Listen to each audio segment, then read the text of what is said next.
कृषि 21वीं सदी में आर्थिक शक्ति ही राजनीतिक शक्ति का आधार है।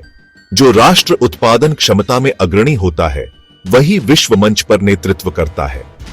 अमेरिका, चीन और रूस जैसे देश इसी कारण वैश्विक ताकत हैं। वहीं भारत, जो कभी सोन की चिड़िया कहलाता था, आज भी अपने कई अहम उद्योगों में परनिर्भर है। यह स्थिति केवल आर्थिक कमजोरी नहीं बल्कि हमारी रणनीतिक सुरक्षा के लिए भी चुनौती है। अमेरिका का रुख और भारत पर असर। हाल ही में अमेरिका ने भारत के लगभग 50 से अधिक उत्पादों पर भारी शुल्क टैरिफ लगा दिए। इसका अर्थ है कि भारतीय वस्तुएं अमेरिकी बाजार में महंगी हो गईं और उनका निर्यात घट गया। इससे हमारे उद्योगों को झटका लगा और हमें नए बाजारों की तलाश करनी पड़ी। अमेरिका के इस रुख ने भारत को यह सोचने पर मजबूर किया कि वह अपनी सप्लाई चेन केवल पश्चिमी देशों पर निर्भर नहीं रख सकता।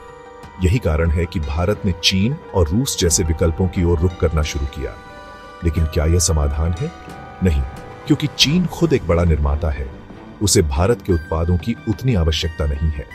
चीन पर निर्भरता एक दोधारी तलवार। भारत आज भी कई अहम चीजों के लिए चीन पर निर्भर है, जैसे एक्टिव फार्मास्यूटिकल इंग्रेडिएंट्स API, दवाइयों में प्रयुक्त मुख्य रसायन, सेमीकंडक्टर्स, इलेक्ट्रॉनिक्स, ऑटोमोबाइल, मोबाइल और रक्षा उद्योग की रीढ़, इलेक्ट्रॉनिक पार्ट्स और मशीनरी। समस्या यह है कि भारत चीन को बहुत कम निर्यात कर पाता है क्योंकि चीन खुद ही वह सब चीजें बना लेता है।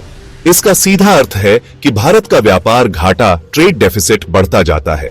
यदि भारत को विकसित बनना है तो उसे ऐसी वस्तुएं बनानी होंगी जिनके बिना चीन भी काम न चला सके। भारत का मैन्युफैक्चरिंग सेक्टर अभी भी अपनी वास्तविक क्षमता से काफी पीछे है। इसके प्रमुख कारण हैं: 1. जटिल कानूनी प्रक्रियाएं, लाइसेंस, परमिट और करों की प्रक्रिया निवेशकों को हतोत्साहित करती है। 2. अपर्याप्त अनुसंधान एवं विकास R&D। GDP का केवल 0.6-0.7% हिस्सा ही R&D में निवेश होता है, जबकि चीन 2% से अधिक निवेश करता है। 3. इंफ्रास्ट्रक्चर की कमी, बिजली, लॉजिस्टिक्स, बंदरगाह और हाईटेक लैब्स की कमी। 4. मानव संसाधन का अपर्याप्त कौशल, तकनीकी प्रशिक्षण के अभाव में उद्योगों को दक्ष कार्यबल नहीं मिलता। युवा पीढ़ी और कार्य संस्कृति की चुनौती। भारत की युवा आबादी दुनिया में सबसे बड़ी है। यह हमारा सबसे बड़ा संसाधन है, लेकिन यही सबसे बड़ी चुनौती भी बन रही है। मुफ्त अनाज और सब्सिडी योजनाएं जो अल्पकालिक राहत तो देती हैं, परंतु दीर्घकालिक मेहनत की प्रवृत्ति को कम करती है। ट्रेडिंग और सट्टेबाजी की ओर झुकाव, जबकि उत्पादन आधारित उद्योगों में रुचि कम। स्किल डेवलपमेंट प्रोग्राम्स की सीमित पहुंच। समाधान का मार्ग। 1. उच्च तकनीक आधारित उत्पादन। भारत को ऐसे उत्पाद बनाने होंगे जो तकनीकी रूप से जटिल और उच्च मूल्य वाले हों, जैसे सेमीकंडक्टर्स और चिप्स, फार्मास्यूटिकल इंटरमीडिएट्स, अंतरिक्ष तकनीक, स्पेस टेक्नोलॉजी, नवीकरणीय ऊर्जा समाधान, renewable energy solutions. 2. Ease of doing business सुधार, लाइसेंसिंग और परमिट को डिजिटल व पारदर्शी बनाना, करों की जटिलता घटाना और एकल विंडो सिस्टम लाना।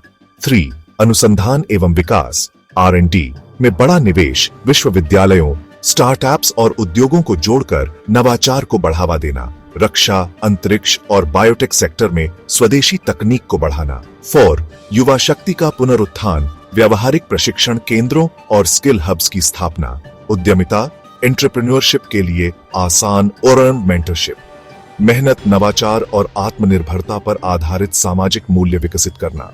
प्रेरणादायक दृष्टिकोण। भारत की सभ्यता ने दुनिया को ज्ञान, विज्ञान, गणित और चिकित्सा दी है।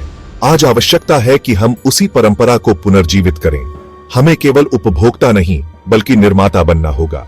जब भारत की फैक्ट्रियां विश्व को तकनीक और उत्पाद देंगी, तभी हमारा तिरंगा वैश्विक व्यापार की चोटी पर लहराएगा। निष्कर्ष, भारत को विकसित राष्ट्र बनाने के लिए मैन्युफैक्चरिंग सेक्टर का पुनर्जागरण अनिवार्य है। यह केवल आर्थिक मजबूती नहीं बल्कि राष्ट्रीय स्वाभिमान का प्रश्न है। हमें ऐसे उत्पाद बनाने होंगे जो न केवल चीन और अमेरिका बल्कि पूरी दुनिया के लिए अनिवार्य हो।